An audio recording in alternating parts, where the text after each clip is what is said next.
Bonjour à tous et à toutes. Je vais vous présenter la recette d'aujourd'hui. Donc, j'ai voulu faire encore quelque chose voilà, d'original. Concernant un peu la cuisine, ça fait un peu longtemps, depuis janvier dernier, j'avais fait avec ma grand-mère. Au niveau début, c'était quand même moyen. Et donc, aujourd'hui, je vais vous montrer les ingrédients pour faire, oui, en ce jour de fête nationale de l'Indonésie. Donc, Hari Merdeka, en indonésien, c'est comme ça. Et donc, traditionnellement, il y a plusieurs choses. Mais j'ai décidé de faire un mi goreng, je ne sais pas si vous avez déjà entendu parler. C'est en fait une sorte de nouilles, vous allez voir, bouillie avec des omelettes. Des fois, on peut mettre de la viande, on peut mettre des crevettes, on peut mettre plein de choses. Et donc, je vais vous montrer les ingrédients, on va servir un coup de ça. Bon, c'est ce qu'on a trouvé, parce que la plupart des recettes indonésiennes, il n'y a pas des ingrédients. Donc, ça, c'est des nouilles aux œufs. Avec de la salade, là. Ensuite, là, il y a du ketchup. Ça, on met par-dessus, mais quand on a fini, pareil, on a le ketchup manis. Ça, c'est spécial dans l'Indonésie, c'est du... Et donc, vraiment, on a pris voilà, la sauce indonésienne, on l'a trouvée finalement dans un magasin asiatique qu'on avait fait. Et on a finalement trouvé donc ABC, sweet soy sauce, ketchup manis. Voilà, donc c'est du ketchup sucré cette fois-ci. Et on le met bien souvent, le ketchup sucré, plus que vous pensez. Voilà, donc ça c'était tous les ingrédients qu'on avait besoin. Donc là, le mi, je répète, voilà, ça c'est ça, on tourne, on mélange doucement.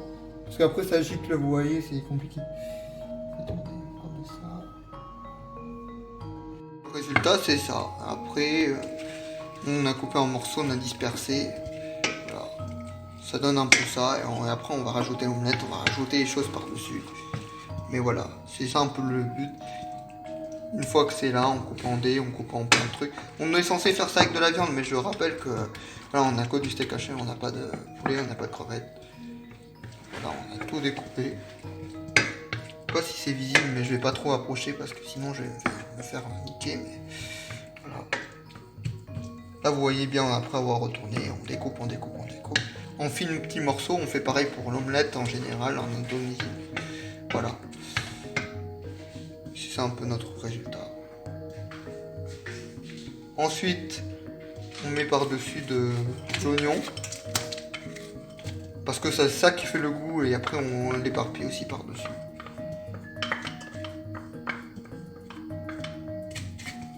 Et pareil, une fois on met le feu à 6 à peu près, ou à 7 peu importe. Et après on frotte les oignons sur la viande et c'est ça qui fait le goût.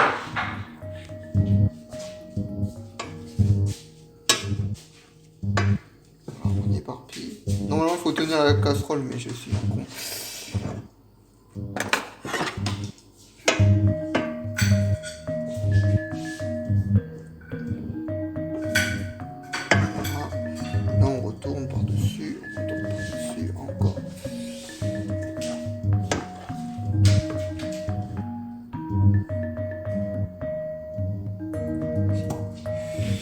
Et là, je sais pas ce que c'est que ça, je pense que c'est de l'ail.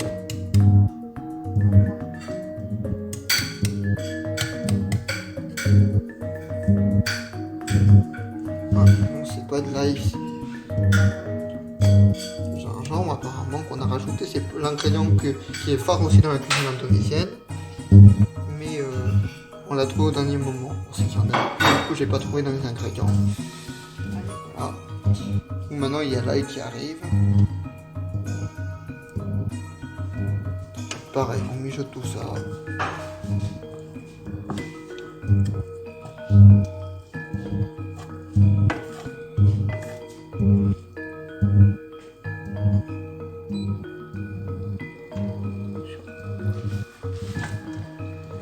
Et là on rajoute la salade. Pareil, on mélange. Ah, c'est du chou, excusez-moi. Depuis le début, je dis la salade, mais en fait, c'est du chou. Du chou blanc, apparemment. Là, pareil, faut mélanger.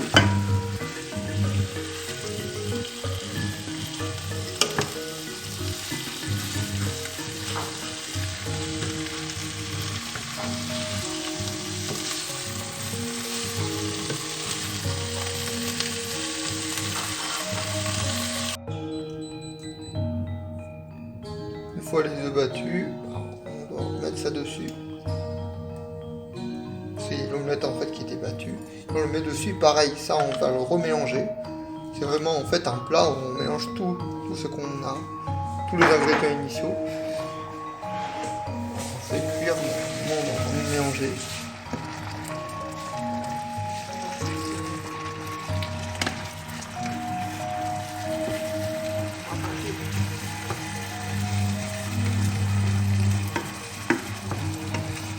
Ah mais en fait je me rends compte d'une chose. Ce que je me rends compte c'est qu'en fait l'omelette tout de suite en liquide, et ben il devient encore une omelette après. Pas compris. C'est vraiment étonnant, j'apprends des choses. Pourtant je l'avais déjà fait là, je sais pourquoi je me souviens plus. Ça fait peut-être longtemps. Comme quoi c'est intéressant de faire des recettes comme ça. Surtout que sur YouTube il n'y a pas beaucoup de recettes indonésiennes qui sont proposées, sinon c'est un anglais ou un indonésien, mais par un francophone je crois pas. Donc l'objectif c'était ça, c'était de faire découvrir des recettes. Et voilà, après on met ce micro-grain là dans le plat là.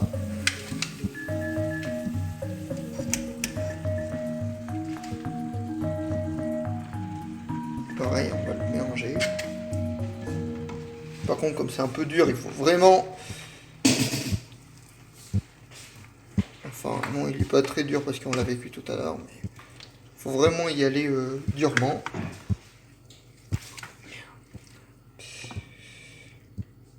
Du ketchup par-dessus.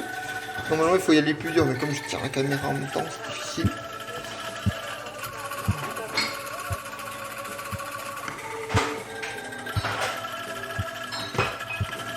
Faire en sorte de ne pas tout faire tomber.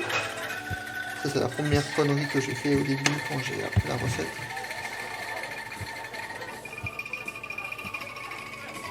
Ça c'est la sauce. Sauce de je sais pas quoi, peut-être aux cacahuètes. Sauce aux cacahuètes c'est très connu en Indonésie aussi. Genre en Inde aussi.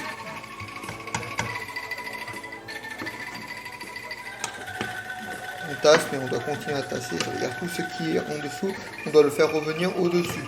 C'est pas facile parce que quand il y a une caméra d'une main et après avec la cuillère de l'autre, il faut vraiment avoir de la force pour tout remonter.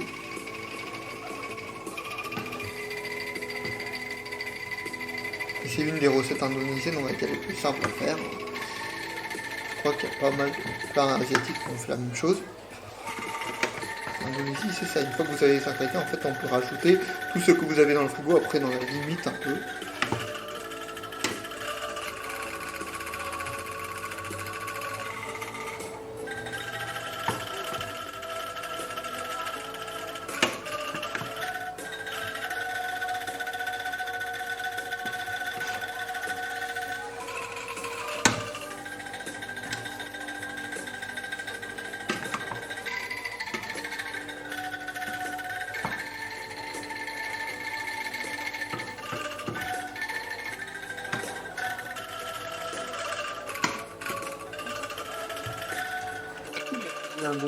Après, on a ajouté du poivron là, vert et jaune, et on mélange tout ça. Et là, on sent déjà le goût qui arrive au nez. Vous pouvez pas le sentir, vous étiez en vidéo.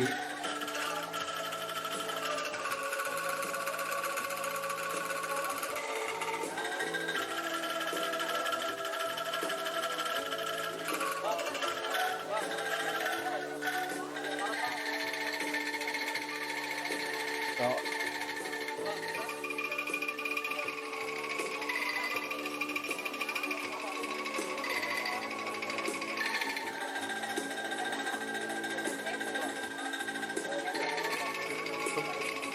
c'est important de faire revenir le reste qui est au fond vers le haut.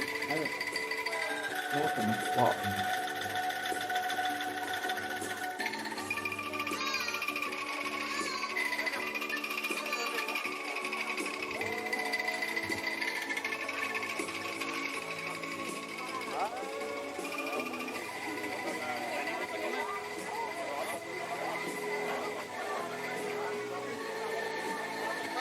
Ensuite, on a parlé tout à l'heure du sauce soja ou du ketchup salé. On va le mettre à l'intérieur pour donner du goût.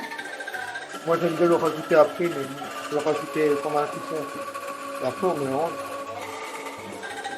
Oh là là, je dois fumer dans les mains. C'est une mauvaise idée de reprendre le rôle. Ensuite il y a l'eau qui bouille.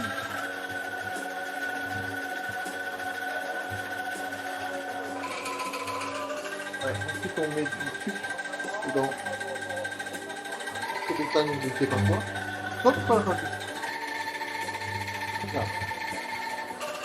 On a parlé tout à l'heure du ketchup mani, mais apparemment, on met des ingrédients en fait, que je n'ai pas cités tout à l'heure. C'est vraiment étonnant. C'est pour vous prouver que dans la cuisine indonésienne, certaines recettes, on peut mettre n'importe quoi. Ça dépend. Ce que vous avez dans le frigo en fait. C'est pour ça qu'on a fait ce avec nous. Je me sors pour moi-même, je crois, mais j'ai déjà fait. Écoutez, c'est bien. Et voilà, on peut aussi mettre du ketchup mani dedans. Et en général, on mélange tout, on mélange aussi bien le aspen que le salé et le sucré. Puis on mélange encore tout ça.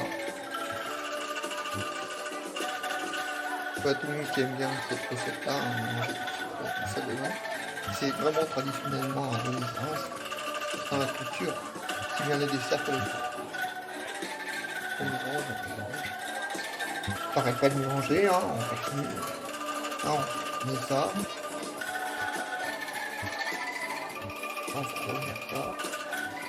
On insère le poivre. Ça, c'était pas encore dans la recette. Et on rentre du sel. Et encore, il y a des ingrédients qui arrivent du ciel. Je l'ai pas dit, on peut mettre n'importe quoi dans certaines techniques indonésiennes.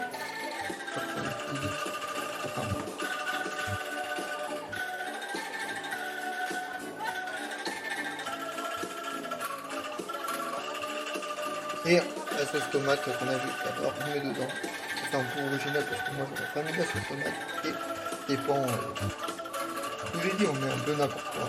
L'objectif c'est d'avoir du goût. On n'avait pas de carottes, on n'avait pas de je sais plus quoi, on s'est remplaçant.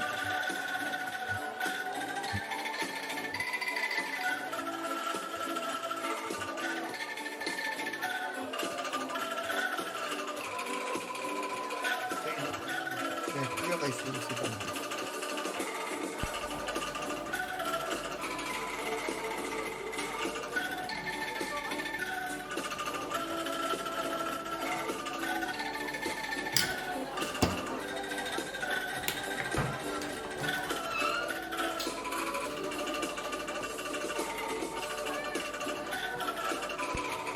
Selamat makan.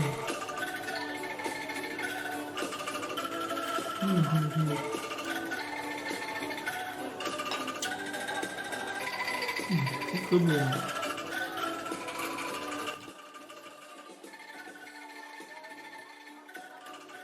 Les gars, en conclusion, ce que je peux dire du coup de cette dégustation voilà, de mi goreng qui était très bon, voilà, fait par ce qu'on avait trouvé au total lors des dernières commissions dans le Toko asiatique, dans le magasin asiatique. Donc honnêtement, c'est une des plus faciles qu'on peut faire avec les ingrédients qu'on a en France. Mais il y a certains gâteaux, certaines choses qu'on n'a pas en France ou qui est compliqué à avoir voilà, en France. Pour une histoire d'exportation, pour une histoire de beaucoup d'autres choses, donc ça a été compliqué de choisir ces genres de recettes, comme des desserts, je pense, surtout. Voilà. Donc j'espère que cette recette vous a plu, je pourrai en refaire. Si vous likez la vidéo, si vous vous abonnez, si vous appuyez sur la cloche de notification comme d'habitude, pour être au courant des prochaines vidéos. J'essaierai de revenir voilà, de temps en temps, parce que, comme je vais le dire prochainement dans la chaîne secondaire, par rapport à ce que j'avais prédit avant que je ferais des vidéos régulièrement, ça va pas être le cas parce que j'ai encore un changement de plan, c'est encore très difficile pour moi, c'est pas encore stable pour moi.